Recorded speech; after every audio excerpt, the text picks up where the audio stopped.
Hi all. അപ്പോൾ ഇന്നത്തെ video എന്ന് പറയുന്ന ഒരു കുട്ടി വീഡിയോ ആണ്. ഒരു വാൾ ഡെക്കോർ ട്രൈ ചെയ്യാൻ പോവാണ്. അപ്പോൾ ഞാൻ ഇതൊക്കെ ചെയ്തിട്ടില്ല. അപ്പം അതിൻ്റെ ഒരു ദൃശ്യങ്ങളൊക്കെ കാണും. പിന്നെ നമ്മൾ റെക്റ്റാങ്കിൾ ഒരു ലവ് ഷേപ്പുമാണ് കട്ട് ചെയ്തെടുത്തേക്കുന്നത്. എന്നിട്ട് അത് ആ റെക്റ്റാങ്കിളിനെ ഒന്ന് പൊങ്ങി എടുത്തിട്ടുണ്ട്. നിങ്ങൾക്ക് ഇഷ്ടമുള്ളൊരു കളർ എടുക്കാം. പിന്നെ ഞാൻ ആ ലവിന് ഒന്ന് കളറെടുത്തിട്ടുണ്ട്, പെയിൻ്റ് ഒന്ന് തന്നിട്ടുണ്ട്.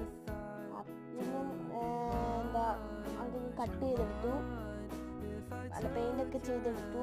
അത് കഴിഞ്ഞ് നമുക്കിനി ഇത് വാളിൽ ഒട്ടിക്കണം. അപ്പം നമുക്ക് നിങ്ങൾ എടുത്തേക്കുന്ന അളവിനുള്ള അത്രയും ഡബിൾ സൈഡ് ടേപ്പ് ഇടുക ഒട്ടാനായിട്ടുള്ളത്. ഇപ്പോൾ ഞാൻ ഒരെണ്ണമാണ് അധികം ഒട്ടിച്ചേക്കുന്നത്, 3 ഞാൻ എടുത്തിട്ടുണ്ട്. അത് കഴിഞ്ഞ് ഞാൻ കുറച്ച് സാധനങ്ങളൊക്കെ ആക്കി വെച്ചു, ഐറ്റംസ്. അപ്പോൾ ഇന്നത്തെ വീഡിയോ ഇഷ്ടപ്പെട്ടെങ്കിൽ ലൈക്ക് ചെയ്യണം, സബ്സ്ക്രൈബ് ചെയ്യണം, കമൻറ്റ് ചെയ്യണം. അപ്പോൾ അടുത്ത വീഡിയോ ആയിട്ട് വരുന്നത്. ബൈ.